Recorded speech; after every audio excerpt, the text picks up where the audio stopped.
Hi, I'm Mr. eTutor, your mystery tutor here at mysterytutor.com, and welcome to video module 7-10. In this module, I'd like to discuss a common concern for a wide variety of SAT test takers. I can't tell you how many times one of my students has asked me how many times he should be allowed to mark E on the identifying sentence errors questions. The short answer to this question is that there is no magic number of E's that you can expect to appear on any particular identifying sentence error section. But the more involved, more detailed, and more important answer is that this is completely the wrong way to look at the section in the first place. With every section of the SAT, not just with this one, you want to consider each question on its own merit. Look at the question, figure out what you think is the answer, relying on the standards and the other techniques we've discussed in these videos, and go from there. You never want to look at a question and try to figure out what you think the answer to this question is based on what you thought the answer was to an earlier question. For example, imagine you're working on the identifying sentence error section of the test, and you've marked, let's say, 8 E's as being the correct answers. And now you're coming up to the 9th question that you're considering marking E for. A lot of students would say, well, there's no way I'm going to mark E the 9th time if I've already marked it 8 times before.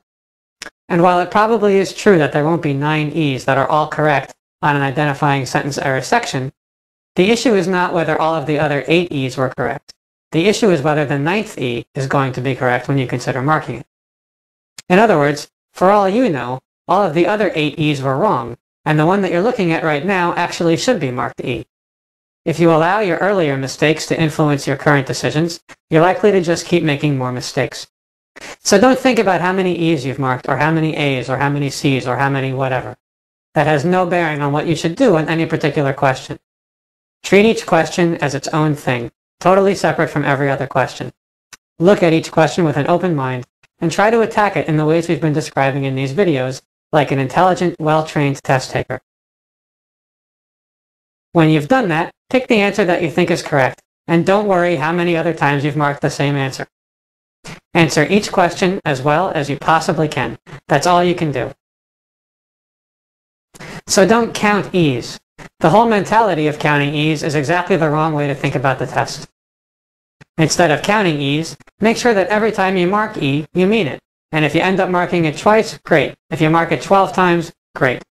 The important thing is to look at each question and not be bound by what we think we know about other questions. So that's it. Thanks for watching this module. This might seem like a small subject, but it's very important. It really gets to the heart of what a lot of students do wrong, not just on the identifying sentence error section, but throughout the SAT. Remember, if you keep a level head and do the things you're supposed to do, it's easier than you think.